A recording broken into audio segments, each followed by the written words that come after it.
It's been a very weird day.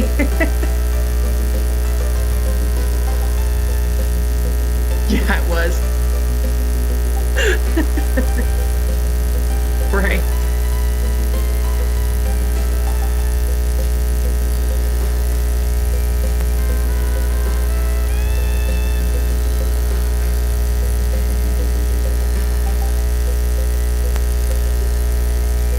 Nope.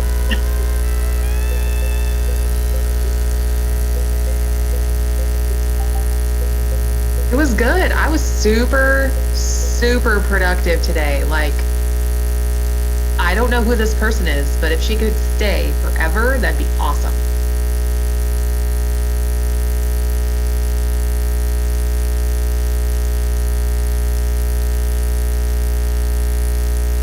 I was. I know.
Yes. Also, there's some chatter in the chat that your audio is not working correctly.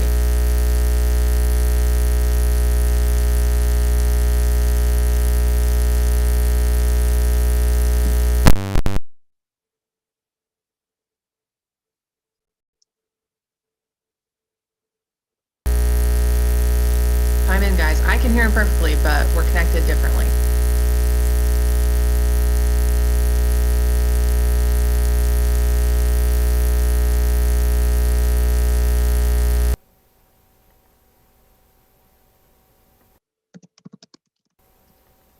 On-air production. Isn't it great? Sounds like a hot mic buzz. Okay.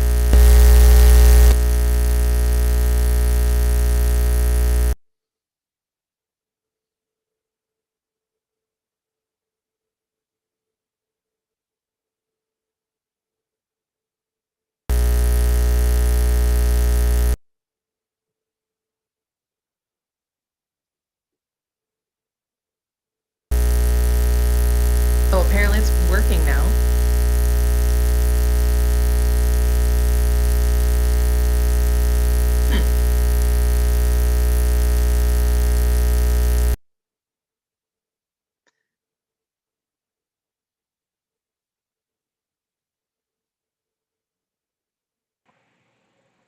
One, two, 1-2. It may be a little bit grainy at this point. I just switched out to the microphone in my webcam here. Let me double check my settings. Let me see what's going on with this and see if I can figure out very quickly. Yeah, that's weird because you're reading the same microphone that I am. Yes. Or OBS is reading the same microphone rather than that I am. So let me see if I can figure that out quick because we've got a lot to get to. So much to get to. And I am looking at a news story that I will go ahead and just dump in the chat for everybody to peruse while we wait for you. It is the official news story that there are enough electoral votes to declare Joe Biden the winner of the election. And I don't think this includes the states where there are contested results. California was the kicker. 55 electoral votes pushed him over the edge.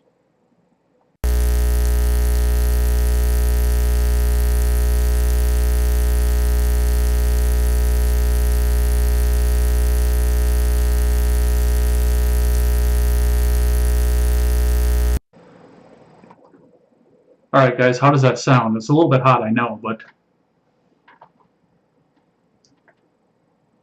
All right, we will figure that out and see what's going on with that. That's weird. Because, yeah, I have no idea why, but, yeah, this microphone is feeding both the Zoom chat and OBS, so I don't know what's going on with it. But, as we go along. So, going along with that, where we were leaving off, Texas has changed their castle doctrine laws, so we will figure out what is going on with that and what to do about that. And you brought an interesting story forward about Polymer 80, and I found a green check verified source for that, so we'll talk a bit about that. It's going to be all of this and more over on the Red Net Show. Thanks for checking us out live over on DLive, YouTube, Twitch, Periscope, and Facebook. And hey, if you're over on Facebook, get into one of those links above you and get on in so we can read your live chat. We'd love to answer your questions as we go along and see what's going on there. And if you want to catch us back on demand, we are over on YouTube and over on BitChute.com, but who knows how much longer we're going to be on YouTube because they're doing the crackdown. We'll talk a bit about that article coming up here, but you can go back out and check us out on demand over there for that. And lastly, come out and check out all of our friends over at the Freedom Scoop Media Group. That's over at freedomscoop.com. Your one-stop shop for all of your news and commentary needs, carrying great shows such as The Generational Gap, The Freckles and Brit Show, The R-Rated Conservative, The Daily Ignoramus, and The Breakdown with Birkenhoff. Come on out, pick up some of our swag, and help us support great creators. Got some news stories to clean up here before we get into the big news out of the week. Starting with Time. Time magazine has named their People of the Year. Have you seen this one? Yes. Who hasn't seen it? Apparently some people haven't, but yes, as you're seeing on the screen from the cover, the Time People of the Year are Joe Biden and Kamala Harris. Now, if I was Joe Biden, I would not be wanting to have Kamala Harris too far behind me for too long, because I do feel like she does have some of her own interests coming on into this. So she's ready to dig the knife in. What's your take on this article? It's on par. I mean, who else have they featured that was terrible? A lot of people. Stalin, I think. Putin, Hitler. Yeah. I mean, it's. I feel like it's going the way of the Nobel Peace Prize. Oh, Ron said the exact same thing at the same time. I see another Nobel Peace Prize for being elected. The left is insane. Yep. Nobel Peace Prize for getting rid of the evil orange man. So we will see what is going on with that. And I mean, yeah, they're going to be the People of the Year. That's quite the interesting one to go along with that. Coming up from my neck of the woods, our governor has decided that he does not want to have a Christmas tree in the rotunda, which there's usually, I think it's like a 20 or 30-foot tree that they put up into the Capitol Rotunda up in Madison. I saw that. The Wisconsin GOP said, no, we're going to keep with tradition. They didn't quite get the 20 to 30-foot one, but they got this little guy sitting up in the Capitol Rotunda, Aww. probably about a little 6-foot tree, sitting down. Tree. But, I mean, it's better than nothing, and anytime that somebody wants to push back against Tony Evers, even if it is a neocon, warhawk Republican like the two that were involved in this story, I'm a happy guy, because I don't like Tony Evers. Anytime the Republicans get a chance to tout the left is making a war on Christmas, they're going to take it every time. It's like super easy bait. Super easy bait indeed. So, congratulations to the Wisconsin GOP for doing what we may call the right thing. Cleveland made the news this week. The Cleveland Indians decided that they want to rename their baseball team over the weekend here from ESPN. Cleveland to drop Indians' nickname after 105 years. And the first thing I have to say is that if you haven't seen Major League, which that's one of the few movies I have seen, go and watch it before it disappears. Because it's an entire movie talking about the fact that Cleveland's football or baseball team was once named the Indians. What's your take on this? Well, it looks like this has been coming for a while. From what the article said, they've been considering this change for a couple of years now, and that they have had input from tribal councils and surveys, and they've, I feel like they've done their due diligence. And I mean, if it is the preference of the tribes, then I don't see the problem with it. I mean, it kind of sucks to have to change something that's like a cultural icon in their area, but I don't think they're doing it out of, I don't know, some push by social media or influencers saying, you're bad, you should feel guilty. I think they are making an effort to take the appropriate people's opinions under consideration. Yeah, and I mean, I don't really care, honestly. I mean, it's Cleveland, but I mean, there is a big, rich tradition with that too. And it's the same thing with the Washington Redskins and all these fans that have spent millions of dollars on this merchandise that's now obsolete at this point. And they're going to rebuy merchandise. So it's kind of a win-win for the team. That's true. Do you think they're going to come out and be called the Cleveland baseball team? God, I hope not. I actually like the suggestion of Cleveland Rocks because they're the home of rock and roll.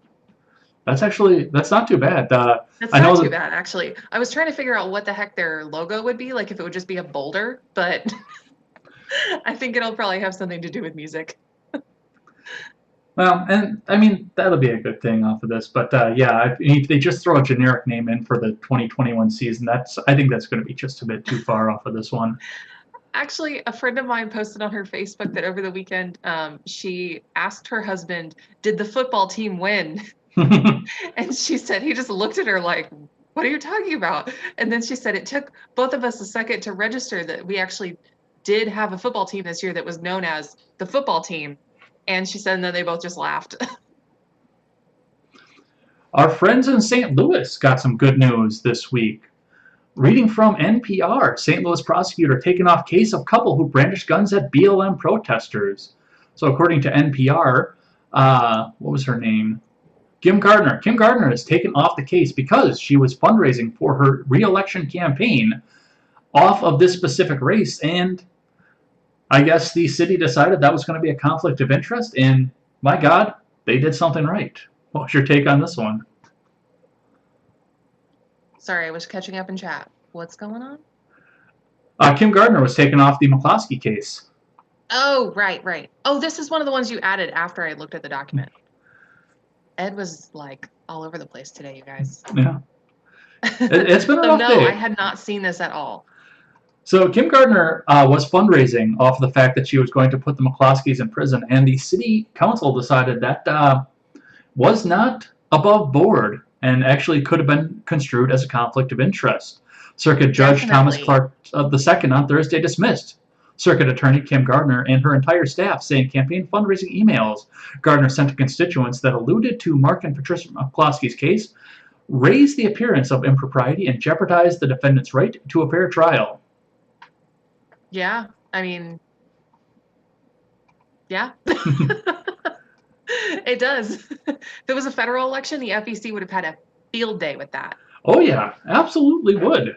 And even if it was somebody trying to, curry favor to go on the Supreme Court if it was under Biden going on to the Supreme Court, they wouldn't give a damn. But if it was one of Trump's picks, it would be the end of the world.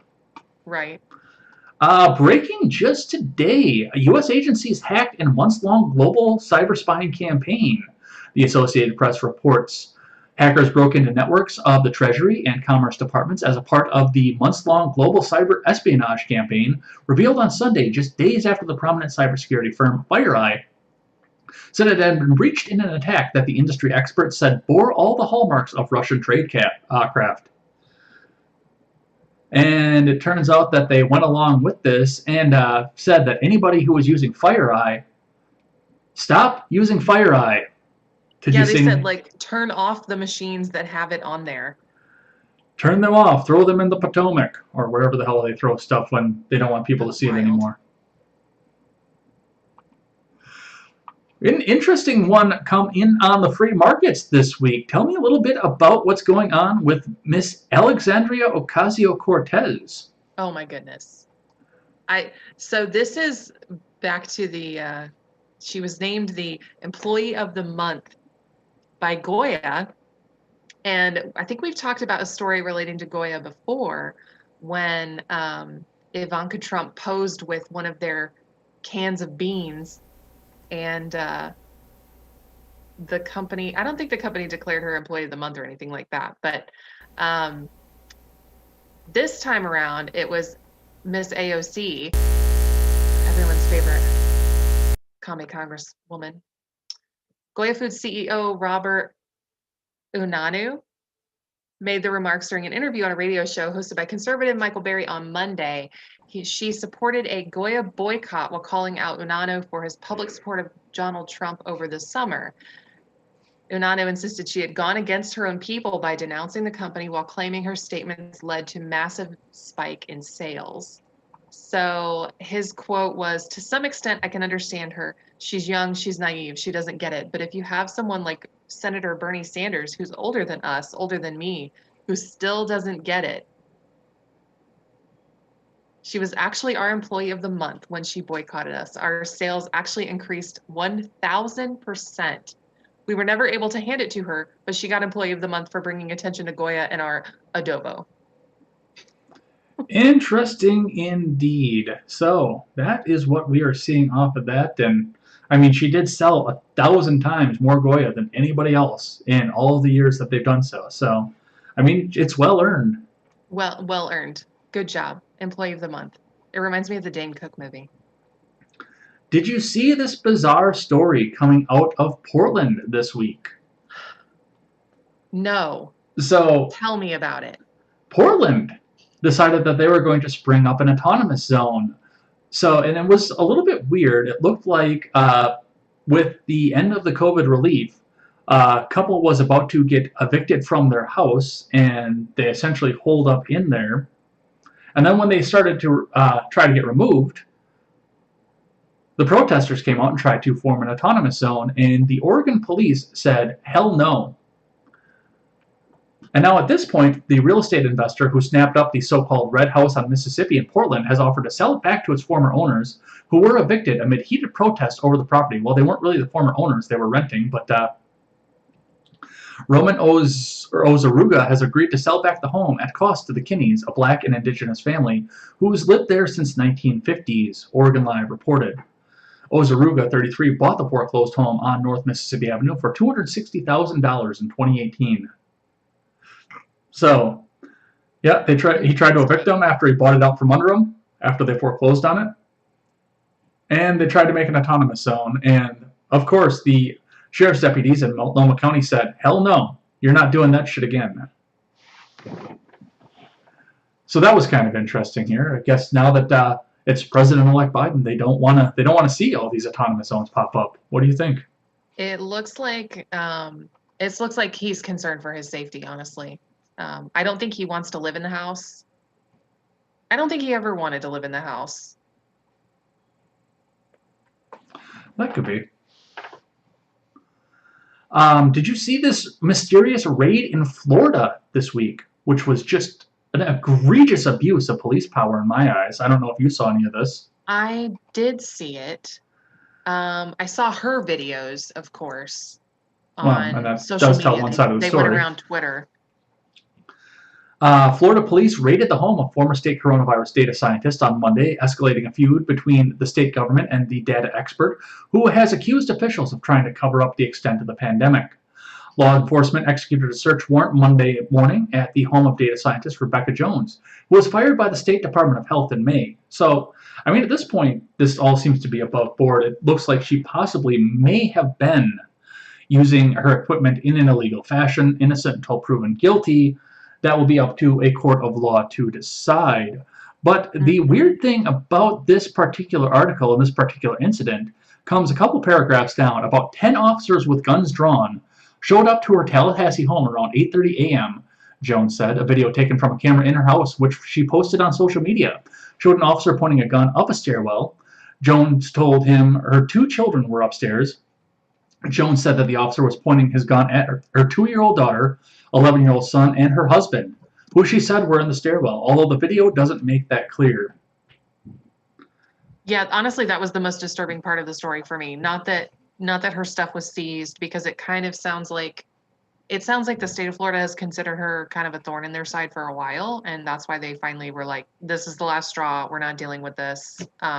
We're done. Mm-hmm. But yeah, it's never good.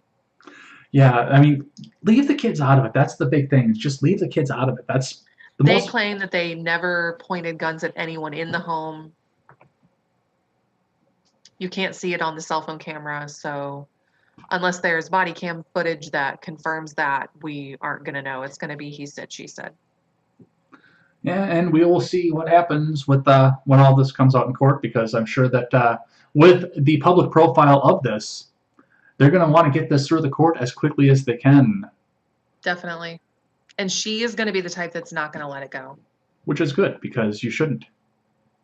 No, I mean the whole thing. Like her claiming that they're doing a big cover-up and, kind of conspiracy theory type stuff. I think she's claimed that they wanted her to reduce numbers to minimize the impact. I don't know. I don't know either. I don't know what the details of the case are. I just know that that was probably kind of excessive, the way that they came in. Probably. Apparently they tried to call her and also knocked on her door.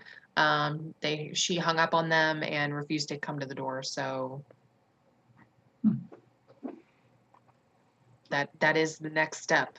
Indeed. They will just kick the door in. Not saying it's right, but our friends in New Jersey over in Belmar have taken a little bit of an L here, but it seems like they're not going to go anywhere with this. The owners of the Atlas Gym have defied the lockdown orders, continue to open up their gym, getting fined per day that they're open. They are now up to $1.2 million in fines. Wow. For defying the lockdowns. Mind Wild.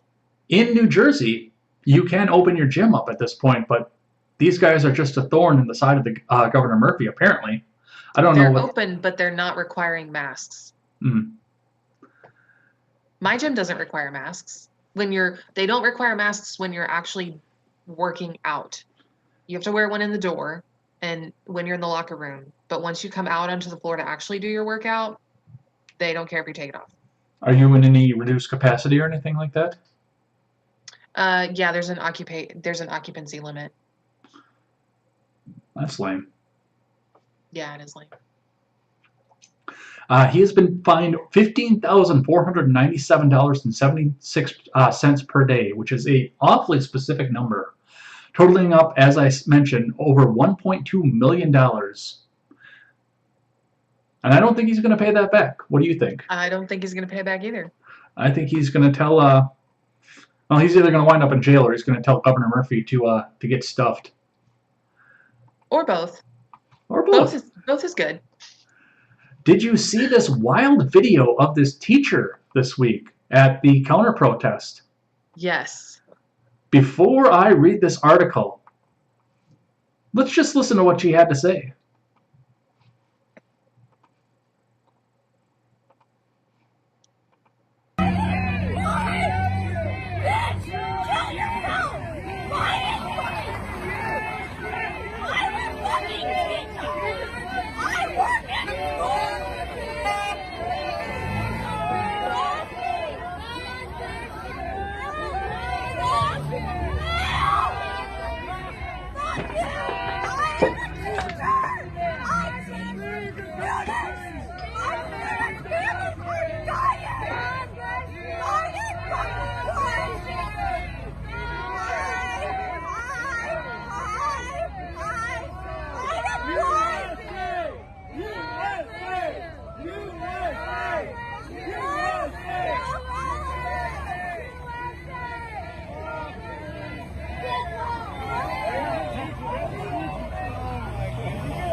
So this was as entertaining as the other woman that lost it, that wound up hitting the car from behind a few weeks ago. Ooh, I didn't see that one. Yeah, you were on the campaign trail when I premiered that one, but just as interesting in the language as well. So to read a bit what's going on with this, we read from The Blaze.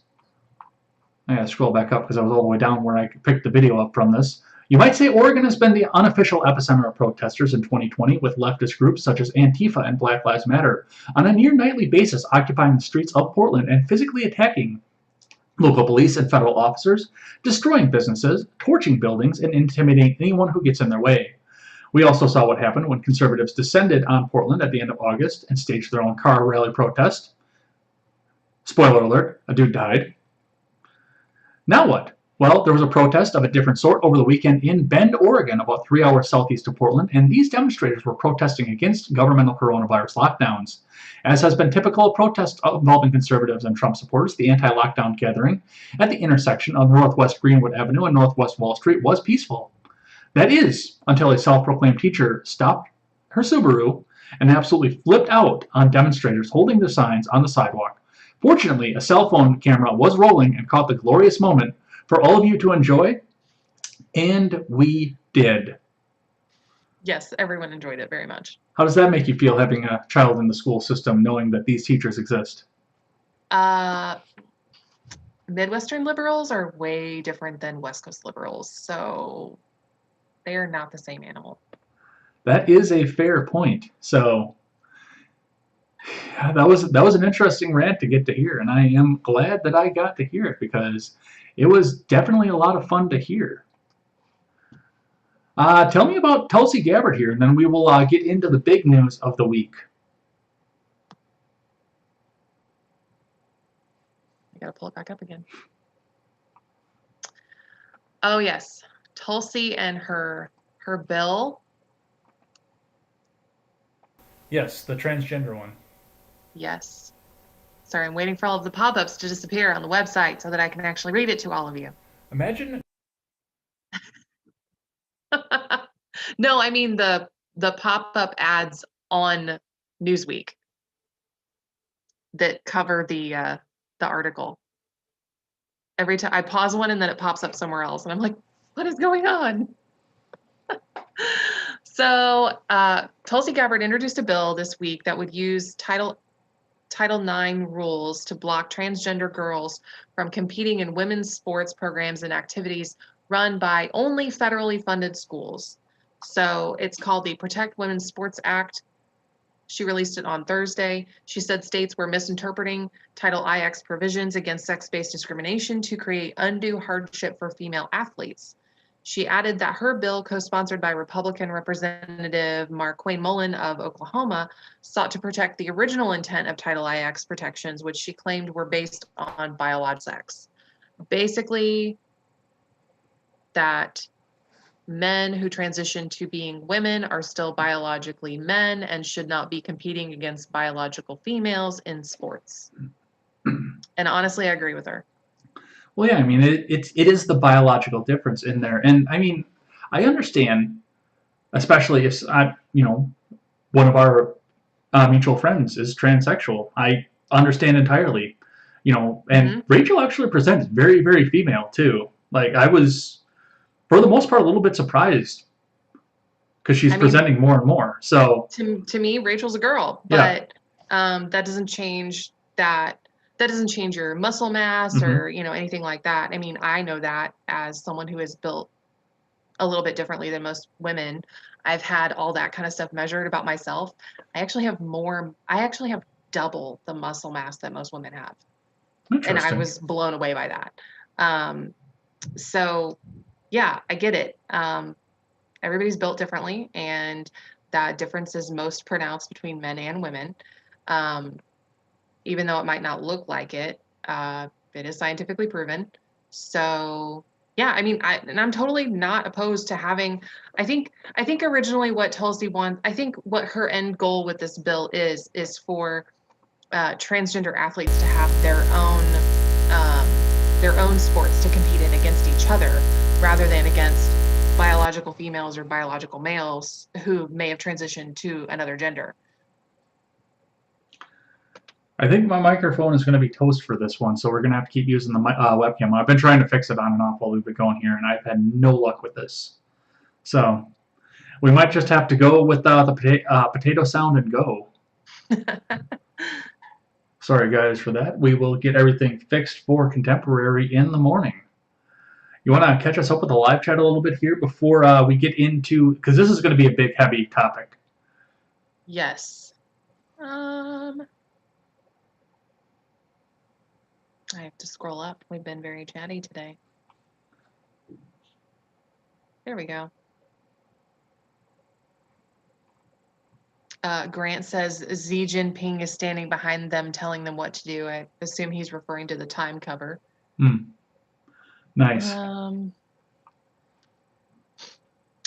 Lots of hellos. Everyone's here. Trains is here. Birkenoff is here. Ron's here. Chilaga's here.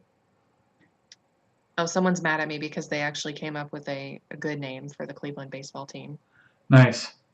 It's Trains. Trains is mad. Grant says Kim Gardner should be prosecuted for malicious prosecution. Ron agrees. Gardner's a horrible person. Hopefully she will get the pink slip for Christmas and a lump of coal. I totally agree. Train says, I can't believe they just haven't named one of the teams progressives yet. That would be funny. Ron says, how about the Cleveland social justice? You know the thing. The thing, man. Come on, the thing. The thing. Train says 2020 might be the year of the meme.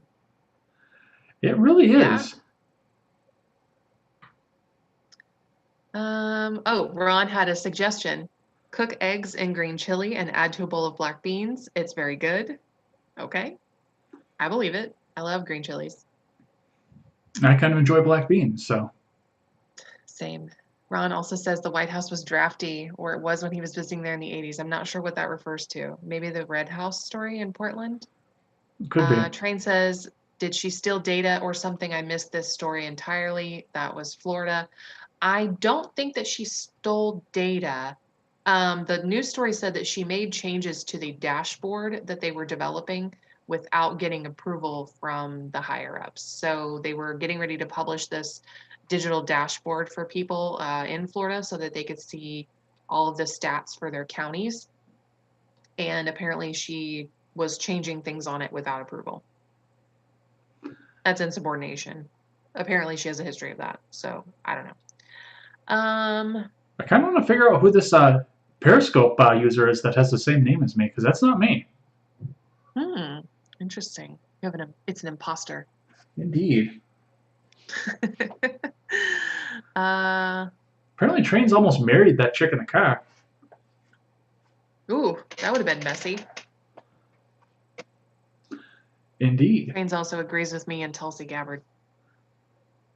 Yeah. Yeah, I mean, we're seeing this too. I mean, people who are just coming out and saying that, I mean, we saw this right in the beginning of the trans thing where people were just coming out saying, I'm trans, not doing a hormone replacement or anything. Coming in and competing in the girls' sports and just smashing these records. These C-tier male athletes that were coming out and just smashing records. And Yeah, wasn't that it? shouldn't happen. I forget what the statistic was, but I thought that like Serena Williams went out and played the 10th or 15th or maybe even lower than that. I think it was maybe 100th ranked male tennis player in the world and got her ass kicked. Really? I didn't see that. Yeah, it's a story that circles around every time we talk about the trans issue because, and I mean, that's what it comes down to is the man has more muscle mass. Mm-hmm. Yeah. So, and as skilled and as powerful as Serena Williams is, she just doesn't have the same muscle mass. She's not exactly very dainty either. She has considerable muscle mass as well. She does indeed. All right. Sorry, I have to readjust. Now, we're going to have to readjust too because it's getting to be that time. It's time for us to talk about what is going on with the election here. So, when we left this story, Ted Cruz was getting ready to prepare a lawsuit in Pennsylvania over the constitutionality in Pennsylvania state constitution about the mail-in voting expansion that happened under Republican legislature. Well, the Supreme Court said no. Now, they didn't exactly say no. They said that they could not make the extension at this point, so the electors were still to vote today. That was the basis of the case that was going to be argued to them, was to extend the deadline at this point so that we could come back and look over this evidence and see if we could get it figured out before the electors came up, met, and voted.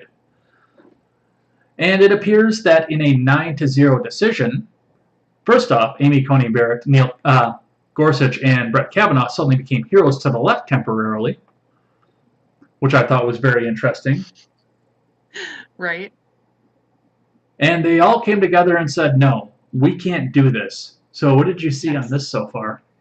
So there was a law passed in Pennsylvania called Act 77 in October of 2019. And because the lawsuit wasn't brought until over a year later, that is kind of one of the cornerstones that they're basing this decision on, is that the lawsuit should have been made much earlier. So, which I can totally see that too, because why Yeah, are we waiting till the absolutely. last minute for this? Unless, a certain person wanted to have a certain card with that shared a name with him. Right, exactly. So that's what they're basing this decision on. It's not on, anything about the mail-in voting or anything like that. It's just that there is a law in Pennsylvania already on the books, and they should have brought it sooner.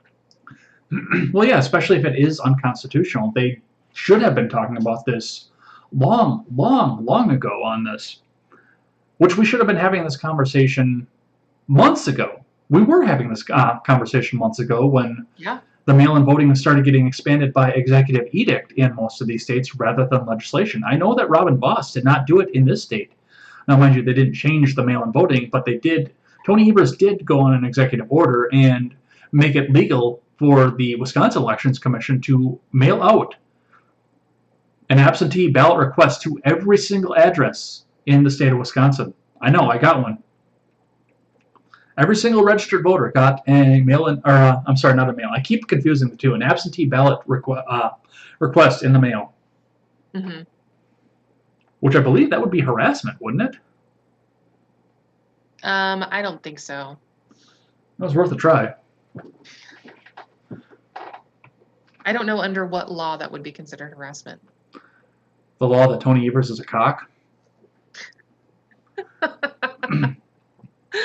Okay, are we going to talk about all of the things in Texas now? We can, because yeah, that is the next part of this too, and that is a huge one to talk about with this. So after this got dismissed, Texas on Tuesday came back up and said, you know what? No, we're going to file a lawsuit and we're going to sue. I believe they picked Wisconsin, Michigan, Pennsylvania, and Georgia. Correct me if I'm wrong on the last one. I knew it was the Yes. first three, but correct me if I'm wrong on that That's last correct. one. Somebody's got a playback going in here. I hear it. Yes. Stupid autoplay. So Texas came out and said that they were going to sue these 4 states based on the fact that these states changing their absentee voting requirements by executive edict violated the constitutional rights of the people of Texas. Did it or did it not violate those constitutional rights? That's been the question that's been going along with this. And this has been quite a saga, too. Yeah, I mean, ultimately, so think about the precedent that this would set. If one state could challenge other states' electoral processes within their states, because they are the ones who make their own election laws. Mm-hmm. So let's say they did hear this case and they said, yes, Texas, you are correct. Then any large state like Texas or California or Florida or Pennsylvania or any of these other states that have a lot of electoral votes could file these lawsuits every election and challenge the outcome of the elections in other states with enough pressure, then that precedent could be used to flip an election every time, which sets the stage for a state like California, bullying other states to vote the way that California wants them to vote versus the way that their own people are voting. Mm-hmm. So that is not a situation that we want to be in, like, at all. Well, one of the things I pointed out this morning when I was talking about this, and I got into a Twitter argument with somebody over this too, is I looked at this, and I was all for this at first because, no matter where it goes, I want this analyzed so we can actually get a definitive answer off of this. But I started thinking about this more yesterday, and I kind of realized that this skirts dangerously close to a judicial reach around to Article 2, Section 1, letting the federal government make the regulation in state elections rather than the election staying at the state level per the Constitution. Basically going to that direction without having a constitutional amendment. And that's not a power that I want in the hands of dentures. Because when they make a Supreme Court case on a precedent, she jumps all over that shit and uses it to her advantage. Absolutely. So, I mean, yeah, the problem with this, and we'll go into the dismissal here, is the fact that we do have half the country right now feels like they got betrayed. And we're sitting dangerously close to people wanting to revolt and actually go in and attack the government, which, as I said to DM Morton the other day, that we call those people cannon fodder. Mm-hmm. Most of us just hole up in our homes and wait for the government to come for us. But the people that are going to go out there, just go soften them up a little bit. You're not going to come back, so dibs on your stereo. But throughout the course of this week, multiple states jumped on. This wound up being a 17-state lawsuit against these 4 states. Let me see if the Daily Wire has the full list of this.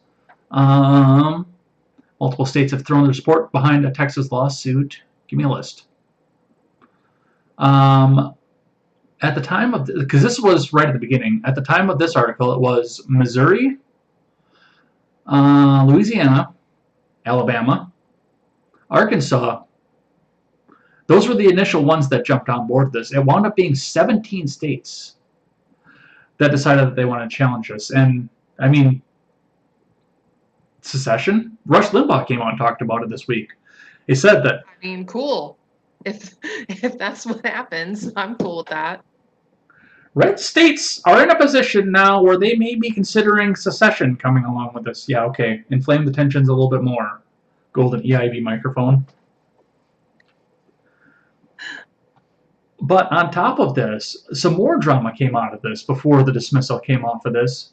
106 House Republicans support the Trump-backed lawsuit to overturn the election. And Alexandria Ocasio-Cortez, because she's Alexandria Ocasio-Cortez, put out a list.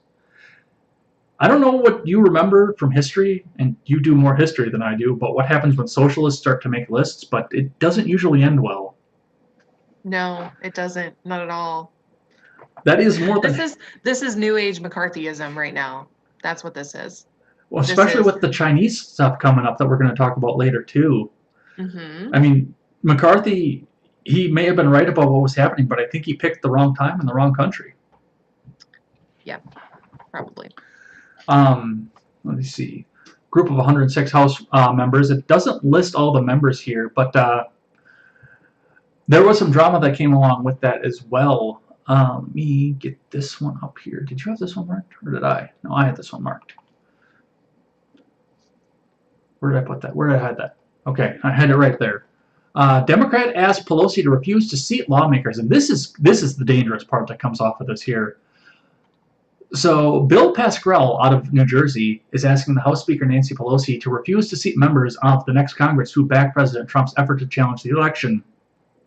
Apparently, he is using a clause of Amendment 14 that I was not familiar with, that says that any member of Congress who engages in treason or sedition is not eligible to hold the office. But at this point, 106 representatives, you're telling that's got to be a good 10 to 15 million people that you're suddenly saying, oh, sorry, you don't have representation anymore. And I don't see... What she's trying to do is to inspire the bases in those districts to file motions to not have those congressmen and women sat in their seats. Mm-hmm. Because if then they cannot be sat, then they have to, I don't know, I mean, it would depend on the state what their election laws say, but they would essentially have to have another election. They'd have to have a special election. So there would be over 100 special elections and give the Democrats a chance to flip the House of Representatives or increase their majority. Well, yeah, because I mean more. they're on like what, one seat majority right now in the House of Representatives. Yeah, It's ridiculous. Barely. It's not a super majority, but they could get a super majority. And if there was a super majority in the House, even if there wasn't one in the Senate with a Biden presidency, that would just be, it would be a very lopsided balance of power. And then we turn our attention, of course, to the runoffs too. At that situation, this is getting to be some very, very shady stuff. And like I say, it is either go and have a special election, or hey, 50 million people don't have representation. One of the two is going to happen, and I don't see any of that ending well. It won't. It's not supposed to. But unfortunately, this is moot as well. As I mentioned just a bit before, the Supreme Court has rejected Texas's push to overturn the Biden presidency. So once again, this wasn't necessarily rejecting everything outright off of this. This was a procedural rejection, saying that the state of Texas does not have the standing to be aggrieved in a situation like this. So an individual would have to come forward and be the aggrieved party. The state wouldn't do that. And I'm a little bit questioning on whether or not that is legal. I don't know. I thought that was above board as far as Texas goes, but once again, we're sitting back here with this and skirting Article 2, Section 1, skirting right around that. So what's your take on the outcome of this? It's anyone's guess right now. I mean, it really doesn't sound like the Supreme Court is interested in hearing any of these. They keep dismissing them for various reasons. So even if they are legitimate, I feel like they're just going to find a reason to dismiss it anyway. Well, and one of the things that I've thought about with this, and the fact, I keep talking Article 2, Section 1, is the fact that, of course, the 4 liberal judges, John Roberts included in that, aren't going to want to hear any of this because, hey, our guy won. But we also have the advantage of having 5 very constitutional people on this, which they look at this and say, this is unconstitutional for us to take this up in one way or the other. Mm-hmm. So I know the panic was whether with everything, and I mean, it was panic on the left and it was people salivating on the right. Oh, they're going to remember everything that happened in Bush versus Gore and the hearings and the Kavanaugh hearings and everything, and they're gonna make Biden pay. Well, it doesn't appear that that's what they did. You have a conservative majority Supreme Court that is not siding with your supposed conservative. Well, actually, I can't even say that. Your Republican president. That should tell you something. These are constitutional scholars, yes, and they refuse to take these up. But it either means that the lawsuits are written that badly and that Trump's wonderful legal team is really not all that wonderful, which that's what my money's on, is that there's too many holes. There has to be way too many holes. When you go to the Supreme Court, your shit better be straight because it's the Supreme freaking Court of the United States. So if it's not, they're not going to hear your argument. And that's absolutely true. And it's like I wanted to hear the argument. I didn't care what the outcome was at this point. I do want to hear this because I want to get some precedent in there that says this is what has to go or this is what doesn't have to go. I do want to see that. And I think a lot of the people right now are feeling almost alienated by the Supreme Court because they wouldn't even take it up and hear it. It was just get the hell out of here. Yeah, but they read through the lawsuit before they decide whether or not they're going to take it up. So if they read through it and looked at all of the evidence and looked at all of the allegations and then decided not to take it up, there was probably a reason buried in all of those documents that they decided not to. Like Alex Jones says, show me the documents. The documents. Right. But of course, we're not going to be coming out onto this channel and saying that there was any sort of widespread voter fraud. Of course, this was all above board, wink, wink, and nothing bad could have happened by any sort of mail-in voting, Susan Wojcicki. And that is because did you see this? I sent you this article. I sent you the Styx video that was talking about this. I don't know if you read the article out of the description or not, but I mean, Styx went off on a good 15-minute rant off it. I spent 20 minutes on this blog post on Contemporary. 20 On full blog minutes. Post. Which one? The YouTube blog post. Oh, I skimmed it. I did not read it in depth. I read it in depth, and if YouTube really is the town square, they are fucking over their base, and I hope that alt tech comes up and consumes them up, which, given the fact that they're Google owned, I don't know whether or not that's going to happen, but they are really, really alienating a lot of the people off this, and I do have to wonder if this isn't an excuse to kick some people off that they deem to be problematic. I want to read some of this to you. I know you said you skimmed it, but I want to read some of this for the chat. I'm not going to go off as hard on it as I did on Thursday morning. We're not going to spend 20 minutes on it this time because I've already done that. But I just want to read some of the highlights from this. So the article came up, and I never got an email for this, by the way. I know a couple of creators did, but this is just a change to YouTube's terms of service starting on December 9th. Over the past weeks and months, we've seen people coming to YouTube to learn more about where and how to vote or learning more about a candidate or an issue. We've seen news organizations grow their audience, and we've seen people turn to YouTube for the latest election results or simply to follow an historic event with the highest voting turnout in over a century in the US. Totally above board. Nothing fishy at all. Our main goal going into the election season was to make sure that we're connecting people with an authoritative information. So Fox News, CNBC, MSNBC, while also limiting the reach of misinformation and removing harmful content. The work here is ongoing, and we wanted to provide an update. Our community guidelines prohibit spam, scams, or other manipulated media, which, I mean, manipulated media is anything with a fucking jump cut. I was going to say, that's like everything, right? Yes. Every time PewDiePie makes a jump cut, that's manipulated media, folks. Coordinated influence operations and any content that seeks to incite violence since September. And I can't believe they're bragging about this. Since September, we've terminated over 8,000 channels and thousands of harmful and misleading elections-related videos for violating our existing policies. Over 77% of those removed videos were taken down before they had 100 views, so bots may be in place for this. Yeah, it sounds like there are. We also work to make sure that the line between what is removed and what is allowed is drawn in the right place. Our policies prohibit misleading viewers about where and how to vote. So, you know, the old meme of, well, Republicans go and vote on Tuesday and Democrats, you can wait till Wednesday. That old meme, that'll get your ass shut down. Right. We also disallow content alleging widespread fraud or errors change the outcome of a historical U.S. presidential election. However, in some cases, that has meant allowing controversial views on the outcome or process of counting votes of a current election as election officials have worked to finalize counts.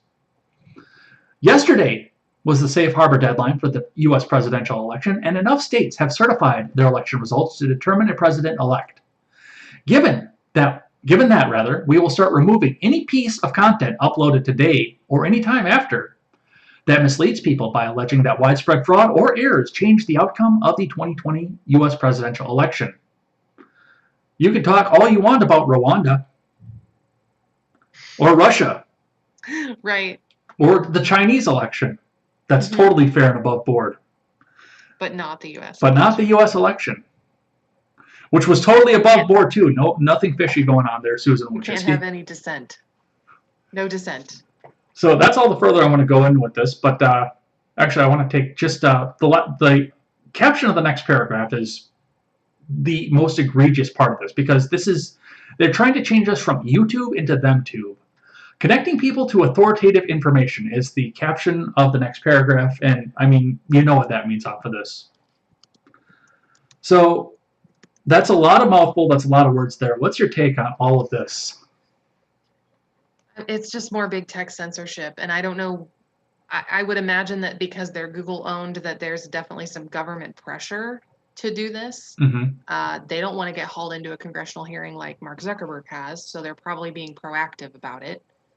Because that would not go over well if they had to answer for why they were doing this.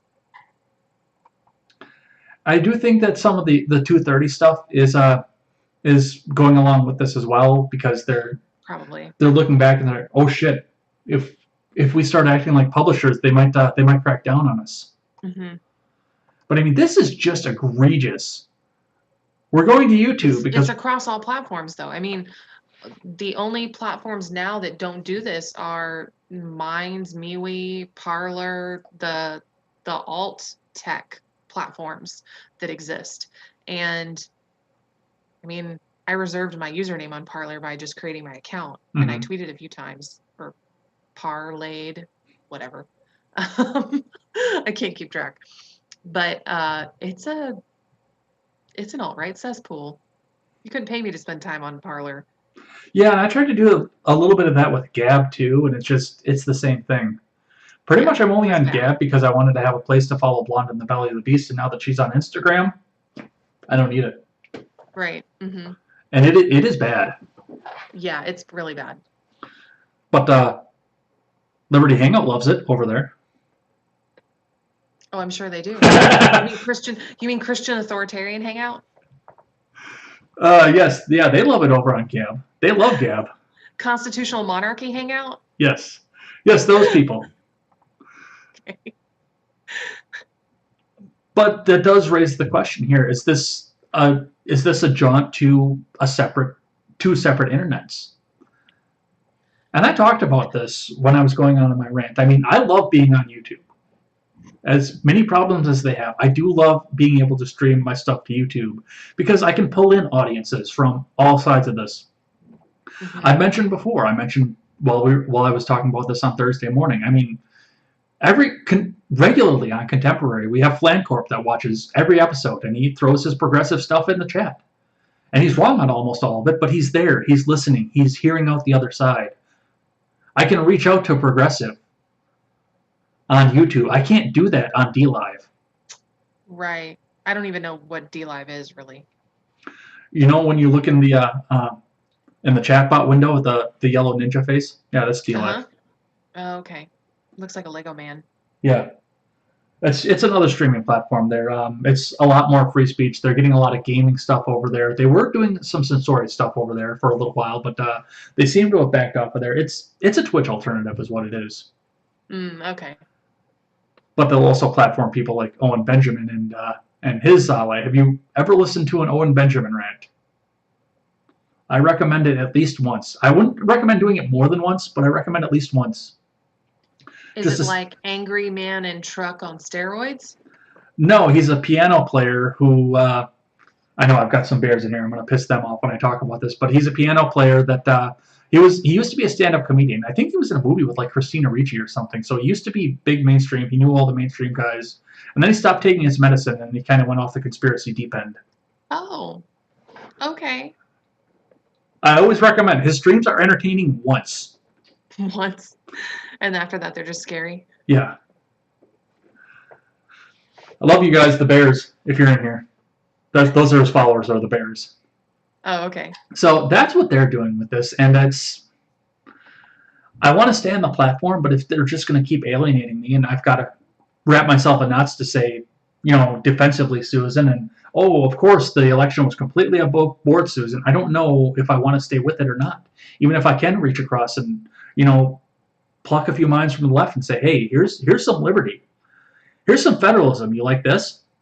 Mm-hmm. You don't have to worry about what's going on in D.C. or what Texas does to the government. If you want to stay in your little liberal echo chamber in New York, that's federalism. Yep. Enjoy that. Let's, do I have the article up here for the Kraken dying? No, I didn't bring that one up. Why would I do that? I wanted to read that. Let me bring that up here. So the Kraken is dead. A federal judge has dismissed Sidney Powell's lawsuit that sought to overturn Trump's loss in Georgia.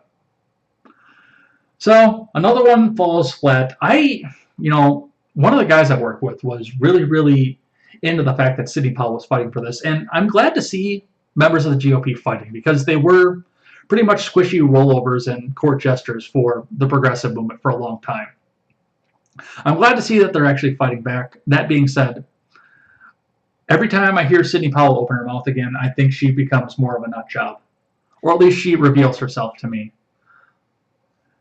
And That's this, what I mean. It's like, if these are all being dismissed, like, I have to think there was really something legitimate, like the video that we watched last week where they were pulling the ballot boxes out from underneath the tables and things like that. If those things were truly legitimate and really happening, I would have to think that our court system would check that and put a stop to it. But again, I'm a libertarian and I think the criminal justice system is pretty screwed up. But I don't know. yeah, it is. It definitely is. We can probably do a lot better here. But of course, you and I probably differ very deeply on the idea of the death penalty too, given what I've seen from the rest of Liberty Twitter. And I'm actually okay with the death penalty. We don't have time to get into that argument today because I have so much to say. Yeah. Fair point. We'll talk about that some. Maybe we'll do it across the board on that sometime too, and maybe I'll get some right-wingers and some liberty-minded people on there. We can all have that discussion. Maybe we'll even get a progressive. Have that discussion. I have a feeling I would agree with them far more than you would prefer me to.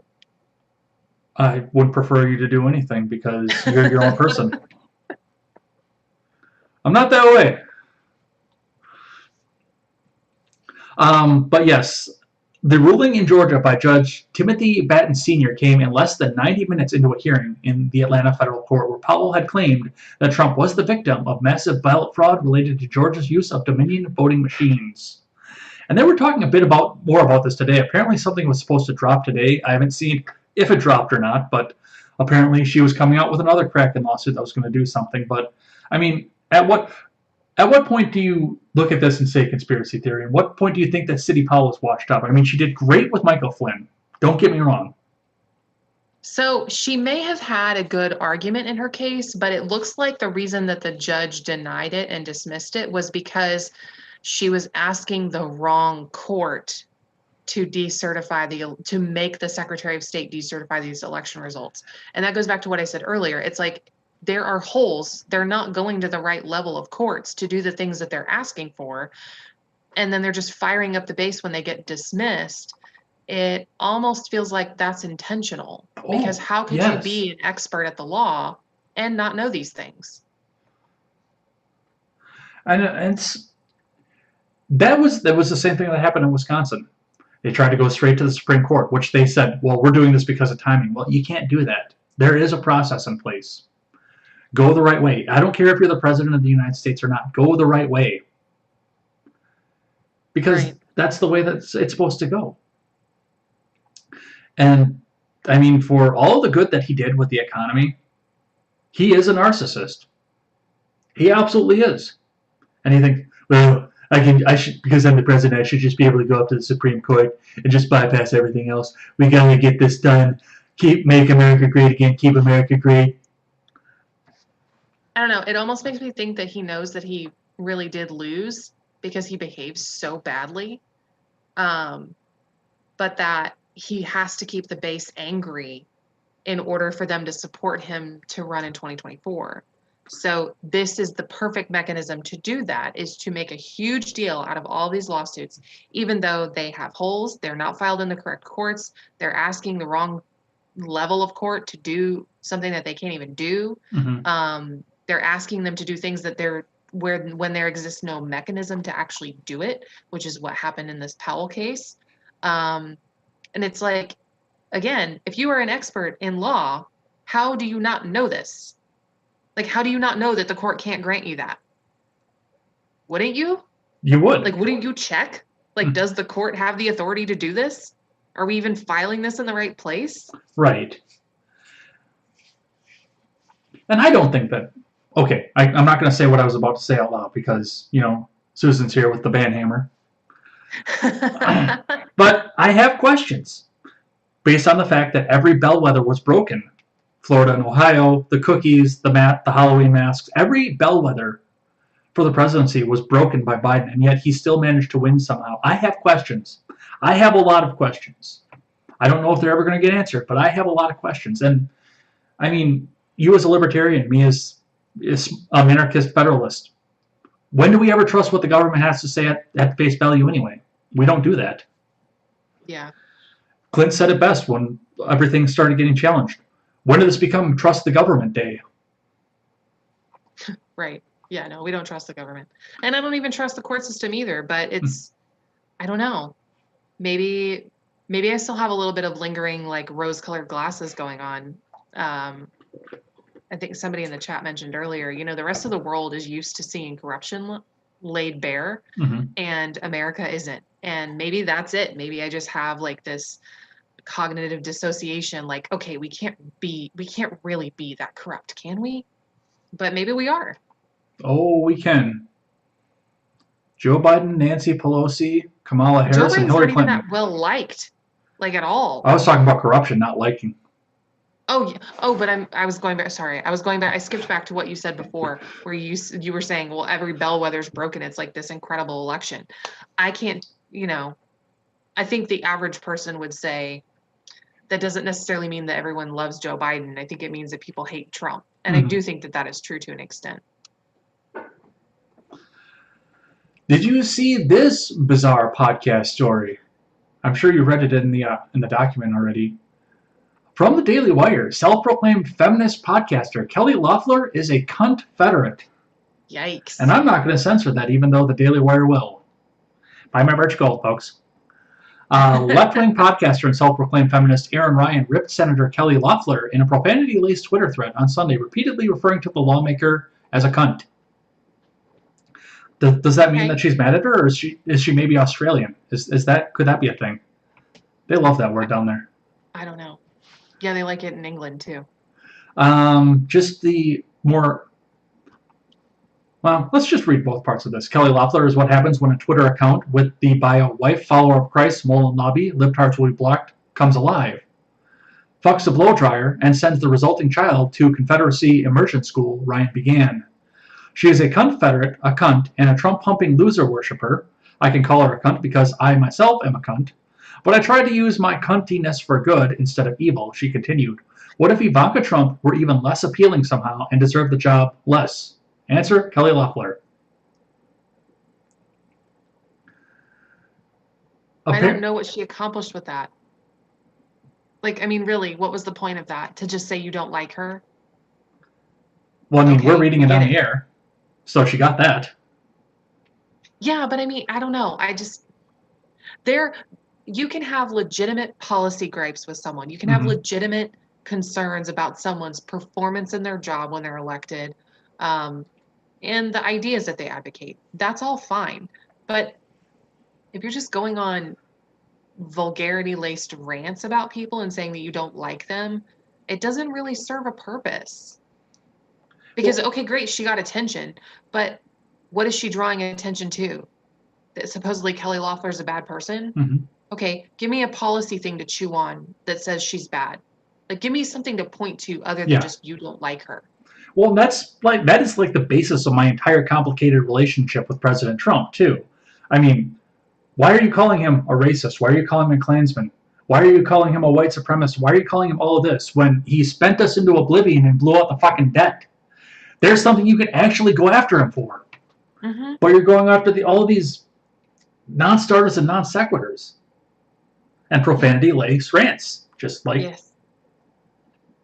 There's actually policy problems with the Trump presidency. But they don't pay attention to any of those.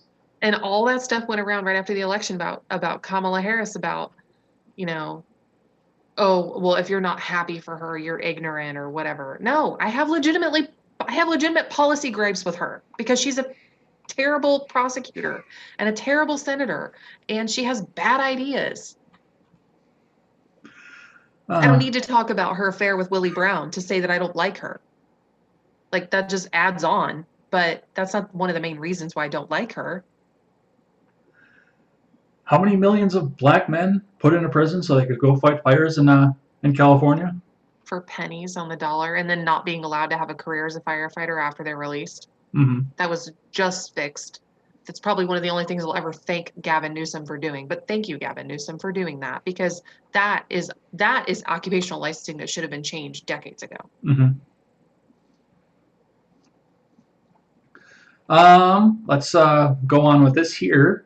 A little bit of a Biden cabinet. Then we'll go check with the live chat again.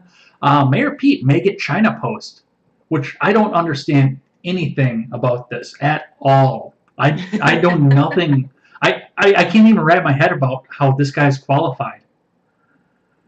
I don't know how he's qualified either. A gay man going into a communist country that prides itself on making sure that people can produce other human beings, from a small town in Indiana whose only experience in the government is being a mayor over a small town with a college in Indiana.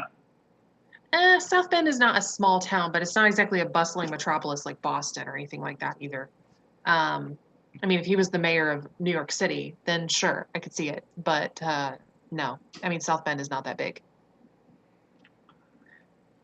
Although the reasoning they presented in the article was interesting. They were saying that most of the time they appoint elder legislators that are basically on their way out, and it's seen as a gesture of respect towards China, of like, oh, we're giving you this very senior legislator who knows what they're doing, to continue fostering this relationship between our two countries, whatever.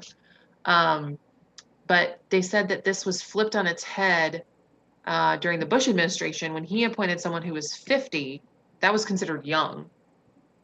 I thought it was Bush that was the one that was nominated for that. Maybe it was Bush. Because I think it was Bush under Nixon. That's what it was. It was Bush that was nominated to go. He got that post. And the reasoning for them doing it then was the same as the reasoning that they're presenting or speculating on now, is that this is an opportunity for China to be introduced to someone who has a blossoming political career and could potentially be president someday. And so the idea is, we're going to give you the young gun so you can break him in a little bit. And then when he's president in 10 or 15 years, you'll get to work with him again, and you guys will already have a pre-established relationship. From that perspective, it makes sense. Okay, and I do have to fake news myself, too. I guess it was Gerald Ford that appointed him to be the liaison office. Right. But yeah, he was 50 when he went, and he was considered young. And Mayor Pete is 39. Shit, that's not that much older than me. I know, right? But I don't know. I mean, he went to he went to war in Afghanistan. I think it'd be the only supposedly, allegedly. Oh, I didn't know there was pushback on that. Oh, I mean, he went, yes, but I don't think that he actually did any fighting. Well, we will see if that comes to fruition here. Tell me about the possible AG pick for President Biden. I don't know anything about this. Andrew Cuomo. Oh, you should have led with that part first. I was like, wait, what? There's too many positions being tossed around these days. So Andrew got himself in the news this week. He did. He's in trouble because one of his former development aides, which development is fundraising, so one of his fundraising aides accused him of sexual harassment. And it kind of sounds like he was just generally a terrible boss and an awful person, which I don't think any of us are really surprised by. She says, I could never anticipate what to expect. Would I be grilled about my work, which was always good, or harassed about my looks, or maybe both in the same conversation? It was this way for years. She worked for the administration from March 2015 to October 2018, serving first as executive vice president of Empire State Development and then as a special advisor to Cuomo for economic development. Oh, okay, it is development, not fundraising. I was wrong. She did not provide details of the alleged harassment and didn't immediately respond to messages from the AP. She later tweeted, to be clear, I have no interest in talking to journalists. I am about validating the experience of countless women and making sure abuse stops. Messages seeking comment were left with spokespeople for Cuomo. So he hasn't said anything either. I have questions. Oh, like what? Well, first thing, it appears to me that the quickest way to get people to stop sexually harassing people is to make them face the consequences for that. So, I mean, I guess, and I don't know what it's like to be a woman, obviously, but if it got to that position, I would want to talk to law enforcement. I don't know if I'm Um, completely off base on this, but I could be on ignorance. yeah, we talked about this a little bit before. I think when you are in a position where you work in politics, that there's often lots of pressure to just keep your mouth shut and just do your job. And if you don't, then you are considered high risk as a hire going forward. So if she wants to continue to work in the jobs, the type of jobs that she's built her career in, then she needs to shut up. And I'm sure people are telling her that. And that doesn't make it right at all. But I think in this case, merely making it public might be enough. I mean, he'll probably deny all of it and just say, oh, well, I only critiqued her work when it was necessary and I never made any comments about her looks. I I don't know that I consider comments about your looks, I guess depending on what they are, as sexual harassment. To me, sexual harassment is more like a physical, I guess that's assault, Yeah. but yeah, I don't know. Just it feels more like a public warning than I expect the court to do something about this. Like I want to press charges. Because he could beat anything she tried to stick him with in New York. Like, come on. And she knows that. And there's a reason that so many women do not report things. There's a reason that so many women do not take, their their abusers to court. There's pressure from your job, your family, your reputation is on the line. You can wreck your entire life by trying to do the right thing. There's definitely incentives to not take someone to court. There are. It just seems like if that guy got the attention place, well, I suppose though with Tara Reid too. I mean that story disappeared. Oh yeah, they buried that story immediately. It didn't go anywhere. Hey, look over here! A cop kneeled on a guy's neck. Stop paying attention to this woman. As sickening as it is, that seems to be what happened. Right. So, I don't know. As far as I could tell, if Cuomo actually did get questioned about this, he would come out with something like, "Well, think about it. You know the answer. So why are you asking me?" Right. He wouldn't own up to anything. He wouldn't own up to anything. The media would bury the story and it would become a non-issue in like 2 days. Well, that's all that I have on the election stuff so far, and there's so much more that we could cover too. I mean, Grant was asking about the bar thing right now, which is This week's news, which we will cover next Monday. yeah, that's changing off of this here. Let's check in with the live chat here. We'll talk about coronavirus for a little bit because there's a little bit happening there. Not as much as has happened in previous weeks, but there's some stuff happening in there. But let's see what these guys are saying over there. They're all mad at me. Why? Because I said that the lawsuits must be full of holes if they keep getting dismissed.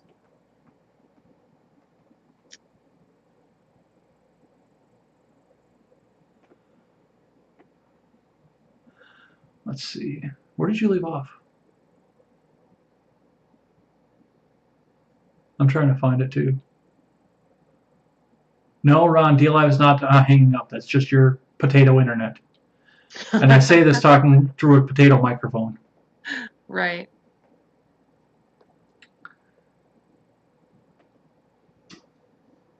Was it trains talking about Tulsi? I think that was it. Yeah, I think so. UK Tony says, Chi-Com scum, stop the steal.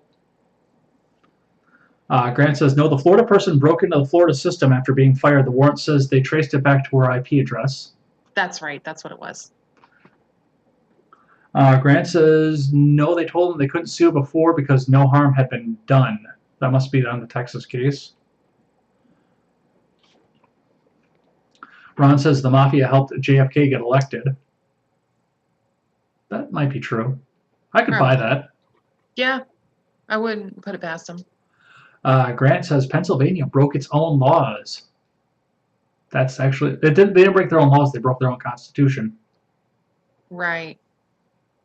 So I think it would probably have to come from the citizens rather than the candidate, because the citizens are the ones that were harmed, not Yes. the candidate. That's at least what it sounds like. Again, I'm not a legal expert. I'm just speculating. Don't Ron? get too mad at me. Ron says the only fair thing for all these the states is to allow the House of Representatives to vote for the president. I don't like that either because that's federal interference in Article 2, and I know a lot of the MAGA Keep America Great folks think that that's only the best reason because that means that Trump wins. Right, exactly. My question to that is always, would you feel the same way if the roles were reversed? Yep, flip the party. I say that all the time. Flip the party. Tell me how you feel about it. Yeah. Grant says the interesting state is Arizona because they are contested, but they weren't named and they sided with Texas. Pennsylvania actually signed on with Texas too, so they signed on to sue themselves. That's weird. Chulaga says, I'm peak J. Edgar right now, helping my 5-year-old with Mario Odyssey and trying to watch this. Train says the reasoning behind the Texas suit was the federal ticket because what they did affected the presidential ticket, affected voting rights in the states. I actually like the argument, legal or not.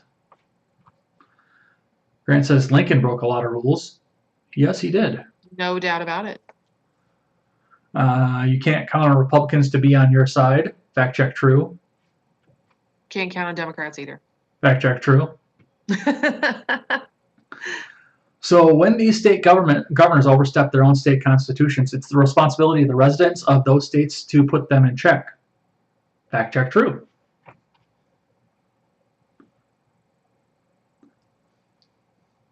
The FBI wrongfully interfered with a state disagreement when those militia members wanted to remove Whitmer for the cause of tyranny. Oh, that was a deep rabbit hole that was going on in there, and there was a lot of stuff going on with that. They wanted to bring her over here and try her over here, which I don't understand. That's weird. Like you all wouldn't be aware of her for some reason? I don't know. It was someplace outside of Lake Geneva. I actually looked up where it was that they wanted to bring her and try her, and it's like 40 miles over there. Nailbender says there will have to be a mass exodus from YouTube to alt tech for them to notice. Yes, after that, it's getting them to care. That's going to be the issue. Cat videos are on TikTok now. It's true, they are. I still don't have TikTok. It's addicting. I don't understand it. I still don't. I held out for as long as I could until the president told me I couldn't have it anymore, and then I got curious. Train says there are already 2 separate internets. One of them, the dark web, simply isn't searchable like this one is. You need to know specific URLs addresses to find the people that you want. I always use Scott Adams and Owen Benjamin as a benchmark. Scott is a sociopath, Owen is psychotic. For anyone that wants true examples of the difference. Wow, ouch. Chilaga says, I liked Owen back in 2016. Still a fan, never a fanatic. Yeah, that was when he was still on his mood enhancers, I think, in 2016. This kind of thing, this level of corruption is commonplace in most of the world. America just isn't used to, you read that one already, used to this level or seeing it as blatantly as it happens in other nations. Mm-hmm. Thank you, Trains. Nailbender volunteers for a death penalty discussion. That'd be an interesting one to have. He might hate me afterwards. No. Freedom of ideas. Grant says, your questions aren't going to be answered. Name how many FBI agents are investigating. Now tell me how many investigated the NASCAR for the news. The fucking news. That was so stupid. Oh my gosh, that was so stupid.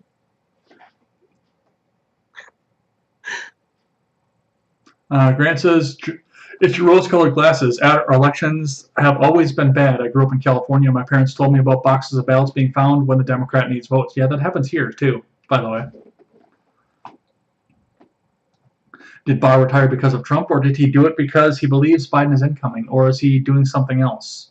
Yeah, he turned on Trump on this one. It came out earlier this week that he sat on the Hunter Biden story, and he knew about it all the way back in the spring. Mm-hmm. I think they probably had words. Big words. Huge words. Big words in Manhattan accents, because they both have one. Yes. Grant says they threw out the Pennsylvania lawsuits from citizens too. The reasoning was they should have sued before the election. Nailbender says you will see me in an episode of Cops before you catch me on TikTok. I want to know who this is, by the way, because I don't recognize the screen name, Nailbender, over on Periscope, which is a Twitter He's affiliate. one of my new followers on Twitter. Well, I knew he was on Twitter. I just didn't know who it was. Train says the look on Red's face about the death penalty discussion makes me want that to happen, the same way she wanted TikTok after it was taboo. And we'll circle back after Grant, who says TikTok is a CCP spying tool and possibly propaganda machine. Don't know if it works, but I heard people praise the CCP to get out of account suspensions. I mean, I think the only thing the CCP would learn from TikTok is that we're all obsessed with our cats. We all have daddy issues and relationship problems, and we like doing dances. That's pretty much it. All right, we got to get back into the news here. So this is just absolutely bizarre at this point. This is probably one of the more bizarre things that I've seen. According to the Market Herald, China is arguing now that COVID-19 originated from frozen meat, including Australian steaks.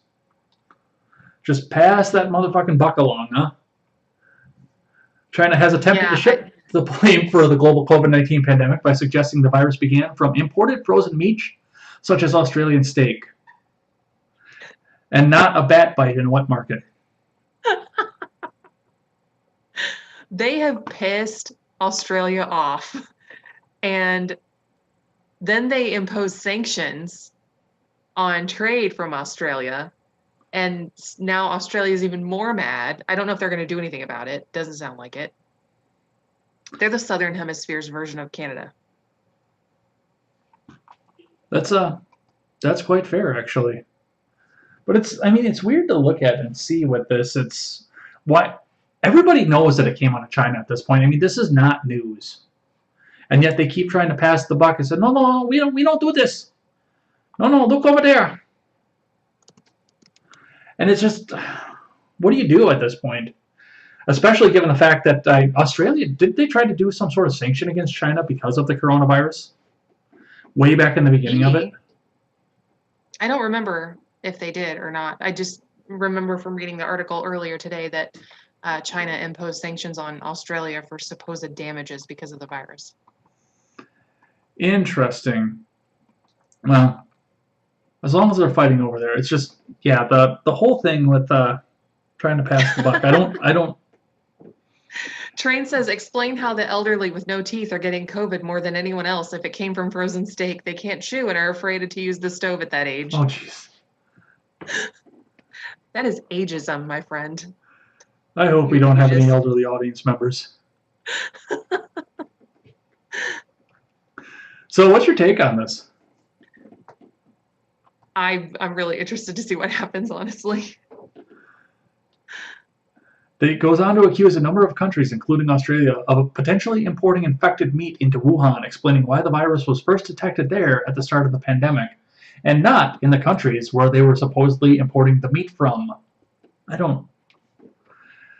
No. I'm pretty sure that steak from Australia is more sanitary than bat meat from a wet market in Wuhan.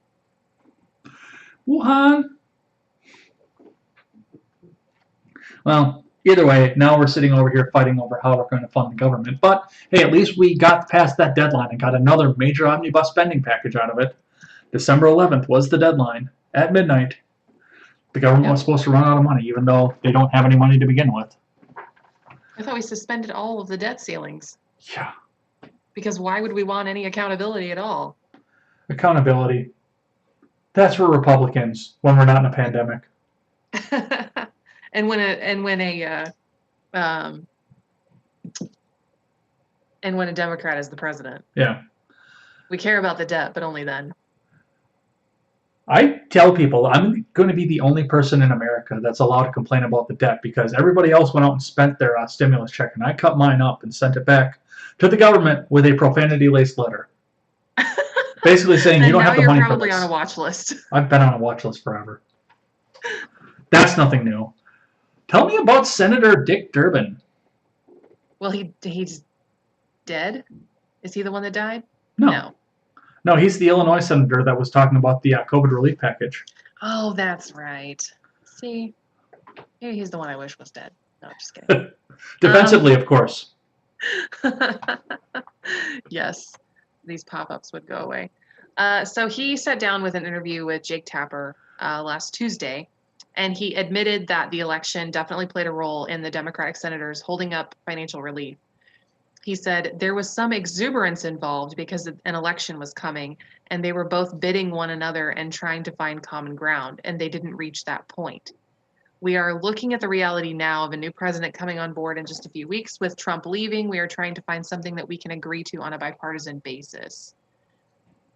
When he was asked by Tapper if he had, if there was any news about an agreement being right around the corner, because we keep hearing that, he said it depends on an agreement on the issue of liability. Senator McConnell made it clear 6 months ago, that he had a red line there. He wouldn't consider any bill that didn't include immunity from liability for major corporations and businesses. So we've been watching carefully to see the frequency of lawsuits that have been filed using COVID-19 as a basis. Personal injury lawsuits, medical malpractice suits, and during the course of the year 2020, with 16 million people, at least 16 million people infected by COVID, on average, we've seen 3 lawsuits per state. It really isn't a tsunami. So it's a hard case to prove. When were you exposed and who was responsible? We're trying to do something that is reasonable, that protects the public and gives incentives to conscientious businesses to do the right thing, but we don't want to go as far as Mitch McConnell suggested. Now, I mean, that sounds kind of reasonable, honestly, like surprisingly reasonable, because if you can't prove where you got it from, then you can't file a lawsuit against someone for putting you at risk or infecting you. Right, but the trade-off on that is, I mean, if you put yourself into the mind of a young progressive who looks at a company that they hate because it's $1 million company that's forcing them to work and they don't pay them enough to pay their student loans, there's some easy money sitting right there. It's true. Just like the hospitals were incentivized to declare patients that died of other things, to say that they died of COVID so that they could get the funding. So, I mean, with that in mind, I mean, we all knew that the stimulus thing was a political thing at that point. I don't think that was a secret. I think the news media is coming out and admitting the fact that it happened, but I don't think that was ever a secret. They didn't want Don to get a win coming into the election because, I mean, we saw some of the stories of, some black people coming out and saying, "Hey, look, I got my Trump books." Right. So Trump was getting the credit for all this. Obama phones. Yeah.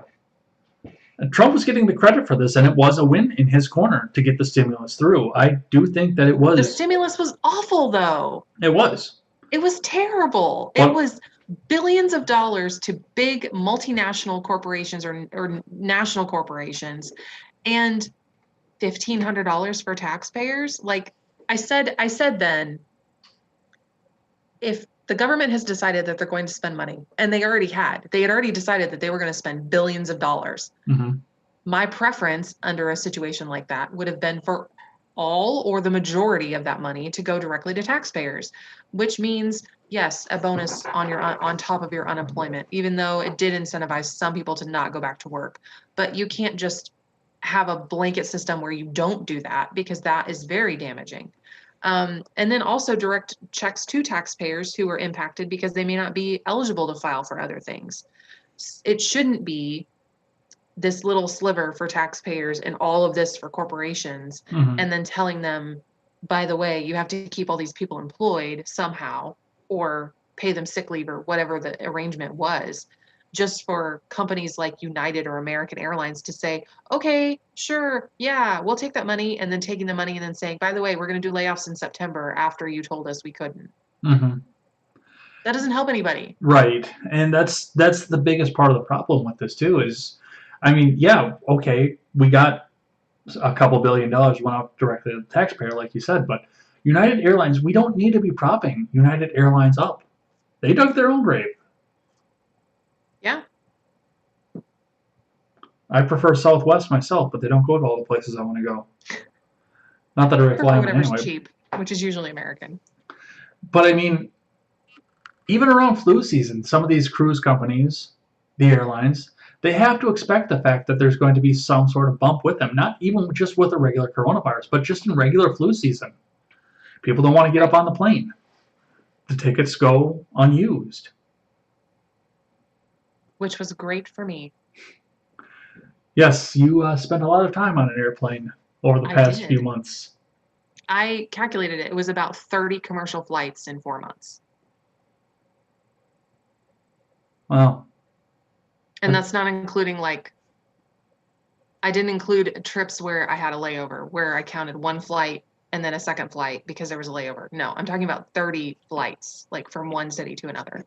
I've been on 4 commercial flights in my life. Gotta catch up, man. Phoenix and back, and Manchester, New Hampshire and back. So that's what they're saying here. And yeah, we all knew that this was all political. You had a spicy take in the Discord to the point that I had to give my YouTube reaction. So tell me about this New Hampshire senator. Oh boy. Representative Dick Hinch, a Republican who was elected Speaker of the New Hampshire House just 1 week ago, died of COVID-19 on Wednesday, a month before he was supposed to convene for regularly scheduled annual session. So now they have to find a new Speaker of the House in New Hampshire. I mean, they've got a broad pool to go from. He was literally just elected. Yeah. They've got a pretty broad pool. Isn't that one of the biggest state houses in the country or something? I thought I read. Yes, because their districts are so small. I think each district has 3,500 voters in it or something like that, or 5,000. I don't know. They're very small. That's 4 blocks of Manchester. Uh-huh. Yeah. No, Manchester's not that big. That's 4 blocks of Manchester and Lebanon and Plymouth all combined. That's 1 block in New York. That's half a block in New York. In New York City, at least. Well, that's because they're all stacked up on top of each other. So basically, he was formally elected on December 2nd at an outdoor session held on an athletic field at the University of New Hampshire because of coronavirus concerns. Earlier that same week, several Republican House members were confirmed to have tested positive after attending an indoor GOP caucus meeting. So they had an indoor meeting, a bunch of people tested positive. So then the next time they had it outside, and he was 71 and from Merrimack. So, wow. And of course, I mean, my heart goes out to the family. Do you want to share your spicy take? Oh, my spicy take was just, it seems now I have no idea what his personal feelings or thoughts about COVID-19 were, but it seems like a lot of the ones that don't believe it or don't believe that's a big deal get sick and die. Well, there's karma. It's like that. I think actually my take in the Discord was, if only all of the sticks in the mud we could just get rid of them. Defensively. All government is violence. It's all defensive. So that, no, I don't want to read about Wisconsin Public Radio. I don't want to give you your money. Your money comes from the government, and you suck for that. I just got the pop-up ad from NPR when I was looking at the same article. Oh. So the weird news for the week has come up. Actually, I have an accurate picture of what happened this week from this. Let me see if I can get that up for you. What happened with Eric Swalwell? Oh, yes, it's this picture right here. Yeah. So tell me about Fang Fang and all the fun that's been going on there. Because it goes beyond Eric, obviously. And yes. He's never admitted that he banged her, but no, it's been heavily implied. But it's just too good of a story to pass up. So basically, the suspected operatives' activities appear to have ended during the Obama administration. So this is a little bit older, but it happened between 2011 and 2015. Axios conducted a year-long investigation to find this information. Mm-hmm. So it says that she developed extensive ties with local and national politicians, including a U.S. congressman, in what U.S. officials believe was a political intelligence operation run by China's main civilian spy agency. There are lots of pictures of her with lots of very important people. And also pictures of her with Eric Swalwell. Yes. In October of 2012. It couldn't have happened to a more deserving target. I'm sorry. This is the same man who said, well, if these people won't give up their guns, well, the government has nukes. Too many of them, but we have them and they work. So it does say that it says through her campaign fundraising, extensive networking, personal charisma, and romantic or sexual relationships with at least 2 Midwestern mayors, she was able to gain proximity to political power. I want to know who those mayors are.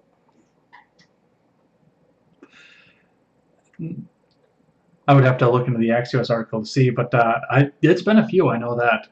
Well, and the thing with this, too, this came from Axios. This is not like Breitbart. Right. Or Newsmax or Zero American News or anything like that. They're not friends of the president. No, they're legit. I don't know if I'd go as far as legit, but they are definitely not friends of the current administration in the White House. Definitely. They do not like him.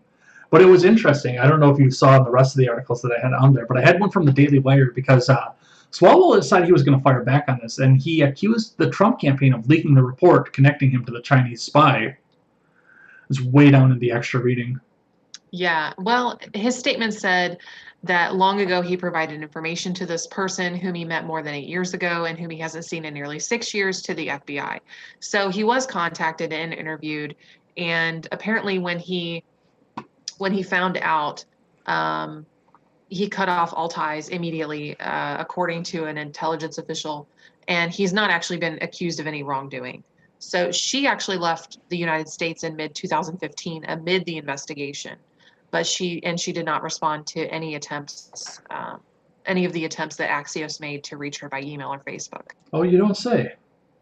I'm shocked. Calling me shocked. Right. So this is, it couldn't have happened to a worse person. This is the same kind of person that tried to convince us that, the sound was somebody dragging a mug across a desk in a professional, high-end studio. When he ripped ass in his pants. Yes, there was that. But with that too, there are other things going on. We just found out. I read it this morning that they just found out 2 million Chinese spies are in various government agencies, academia, corporate boards, all over the place. That just popped this morning.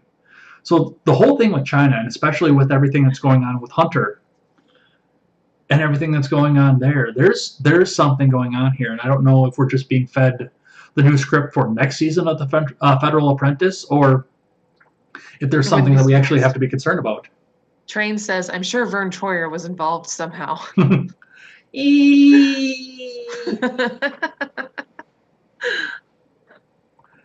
Did you see the story about the modification of Texas's castle doctrine?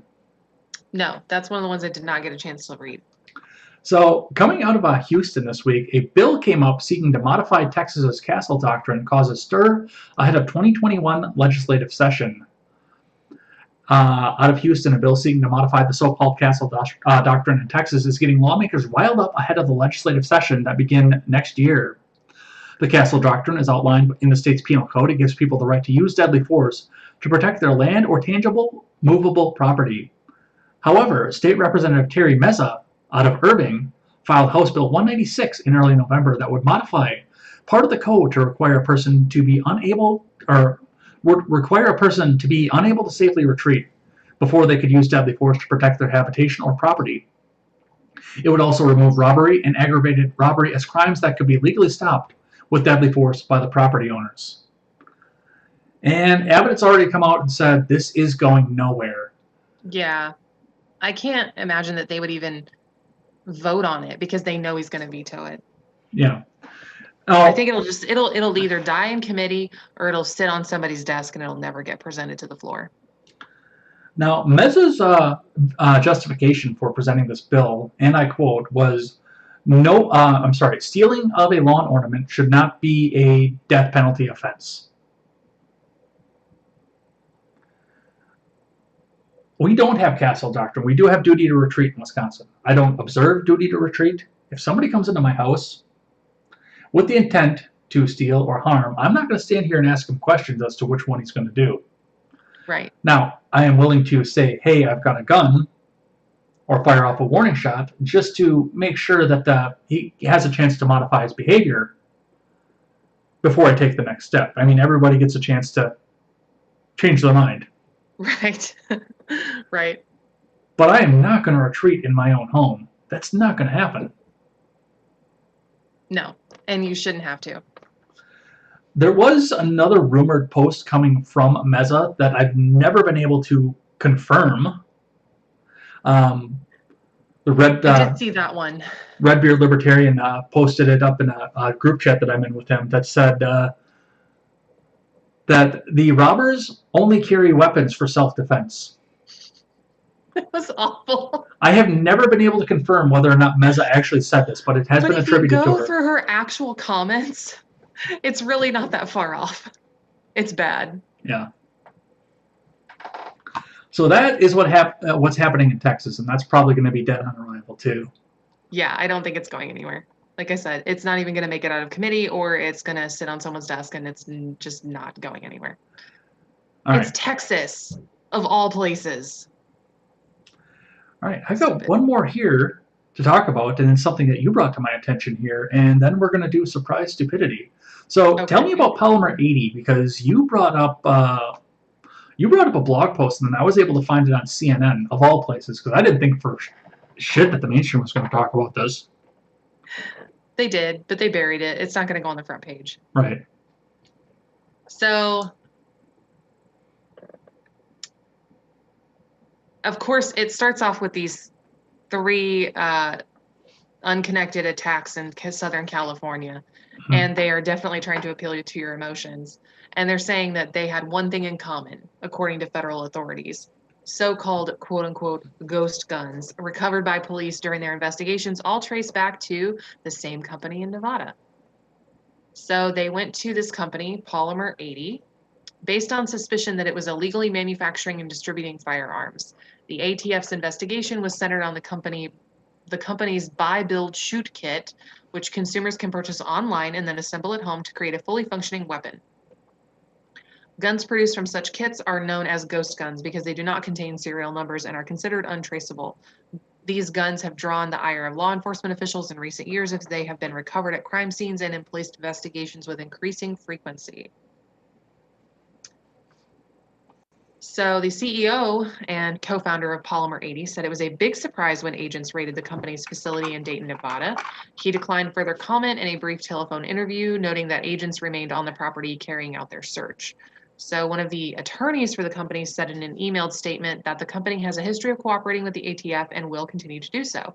The statement added in part that the company takes its legal obligations seriously and is also committed to vigorously protecting its rights under law. No arrests have been made in connection with the search.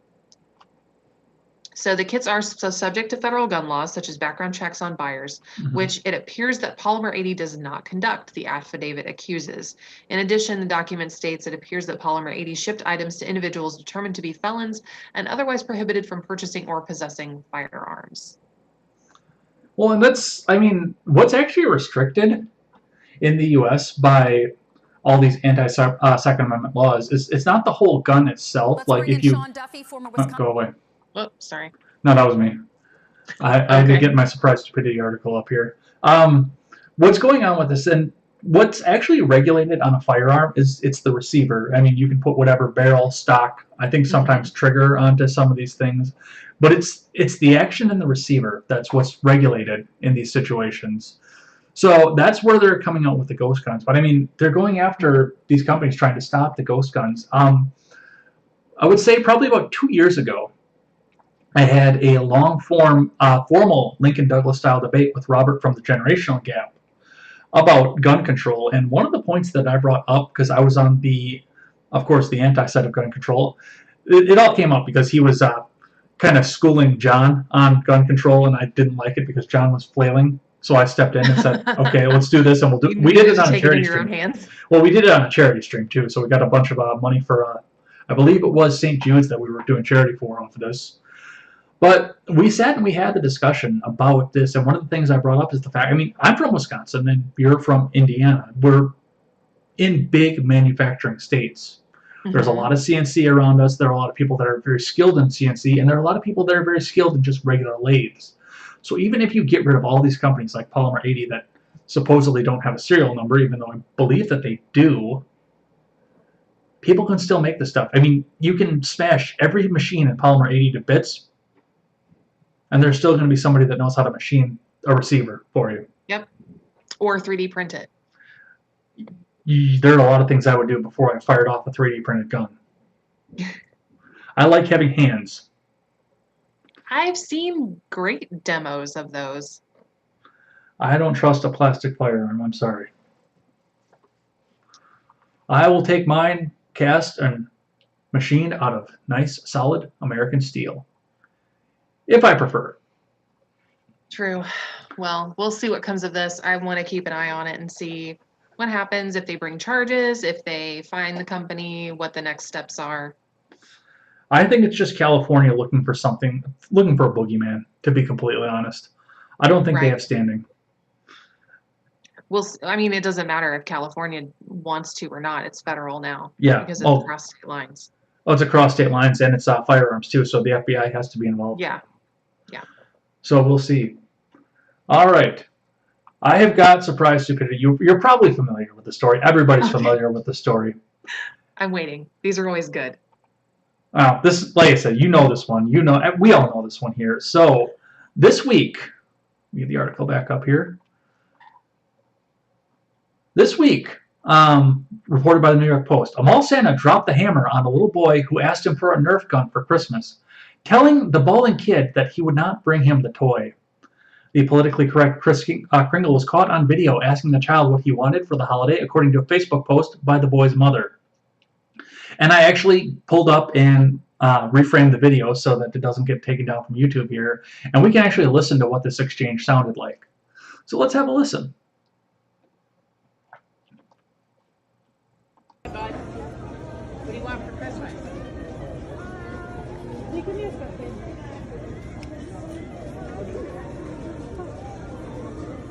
You don't know? What? No guns. Nerf gun. No, not even a Nerf gun. No, if your dad wants to get it for you, that's fine, but I can't bring it to you. Well, what else would you like? There's lots of other toys. There's Legos, there's bicycles, there's cars and trucks. What do you think? What do you think? It's okay if your dad...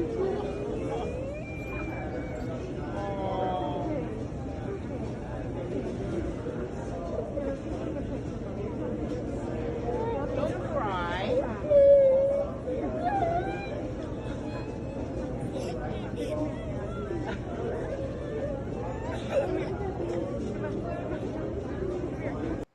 So that was that story. Some details on this. First off, the kid's dad is a cop. Wow. So that gives some. That was some bullshit. Yeah, that gives some of the insight to this. This was actually the kid's first time going up to talk to Santa, and of course, you see in the video there, he's not sitting in Santa's lap. He's across the table because social distancing. Mm-hmm. But yeah, this was his first time seeing Santa, and Santa told him, "No, I can't bring you a gun. Not even a Nerf gun. I can't bring you that." Update on the story. This particular mall Santa has been released from his position. Good. The NRA brought the kid a Nerf gun, which means they're not completely useless at this point. No, they are. They're still useless because they're doing things like this when the community should do that. Yep. But not saying things about stuff they should talk about. Well, speaking of the community, I was actually listening to my regular podcast rotation throughout the week here.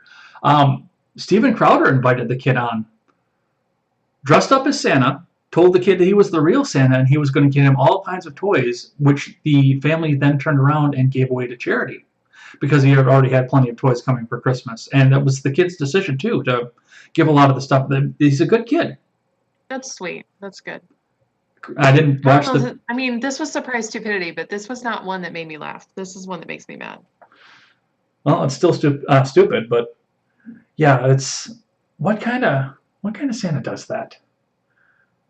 Not Santa. That is not Santa. That is not Santa. It was an imposter. Yeet him into space. Well, he's been yeeted from his career, so that's a good start. That's it. That's all that I got. All right, sounds good. Let's. Why don't you catch us up with the live chat? I'll hit the D live chest for him while you're catching us up with that. Scramble for those lemons. Ron says he has a friend who has a theory that the virus started with the vaping and then migrated to China. That's interesting. Ron also says, I did not get a stimulus check. I only get bills. Welcome to America. Oh, Nailbender says he's not new. He just hasn't been super active in the last few months. Okay, well, you're still new to me. Grant calls him fake tapper. Okay. Chilaga says, stop the spend. I think that's when we were talking about Republicans finally being mindful of the debt again.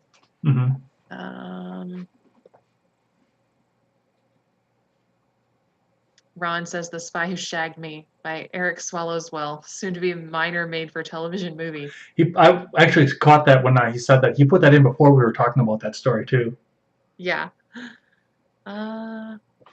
Train said, would anyone have believed a Biden victory if the economy and lockdowns hadn't happened? No, I really didn't.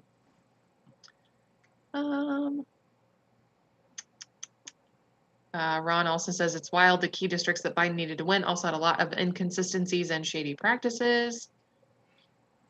Train said Trump promised them a storm. Biden delivered a perfect storm.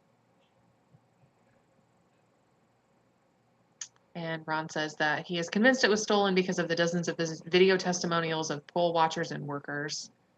And then we talked about Vern Troyer. Train said, I saw Vern at a comedy club once. It was a regular spot for him, but it was down a flight of stairs. All the regulars would come out and carry his scooter with him on it down the stairs. That's amazing.